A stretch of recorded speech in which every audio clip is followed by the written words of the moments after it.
पानगाव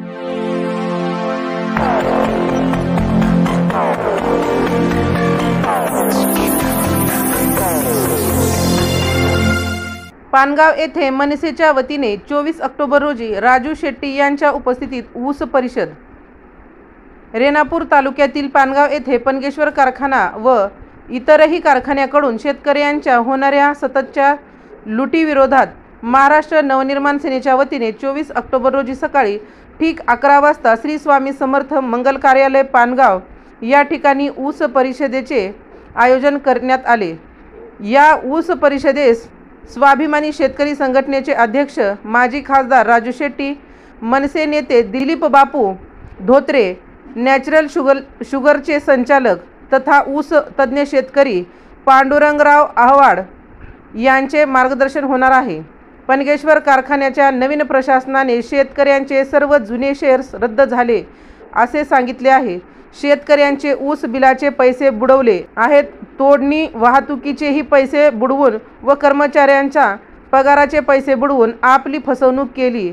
तसेच इतरही कारखानदार काटेमारी करणे, रिकव्हरी चोरी करणे, ऊस तोडणीसाठी शेतकऱ्याकडून एकरी 5,000 ते 10,000 रुपयाची मागणी करणे, तसेच एक रकमी FRP न देणे, FRP प्रमाणे पैसे न देता मनभाव देणे असे प्रकार करून शेतकऱ्यांना लुटत आहेत। एक रकमी FRP शेतकऱ्यांना मिळू नये म्हणून राज्य सरकारने व राज्य साखर संघ या दोघांनी ऊस उत्पादक शेतकऱ्यांना 3 टप्प्यात FRP देण्याचा घाट घातला आहे।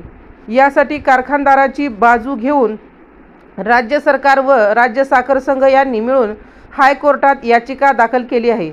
या सर्व विषयावर आवाज उठवण्यासाठी या ऊस परिषदेचे आयोजन करण्यात आले आहे। तसेच मराठवाड्यातील ऊस उत्पादक शेतकऱ्यांचे ऊसाचे उत्पादन पश्चिम महाराष्ट्रातील शेतकऱ्याप्रमाणे वाढले पाहिजे, यासाठी तज्ज्ञांचे मार्गदर्शन शेतकऱ्यांना मिळावे, यासाठीही या ऊस परिषदेचे आयोजन करण्यात आले आहे। श्री संतोष नागरगोजे, प्रदेश अध्यक्ष महाराष्ट्र नवनिर्माण शेतकरी सेना तथा प्रदेश सरचिटणीस महाराष्ट्र नवनिर्माण सेना यांच्या वतीने या ऊस परिषदेचे आयोजन करण्यात आले आहे। तरी सर्व शेतकऱ्यांनी या शेतकरी हिताच्या ऊस परिषदेस मोठ्या संख्येने उपस्थित राहावे ही विनंती करण्यात आली आहे। राजमंत्र न्यूजसाठी सुधाकर फुले, लातूर।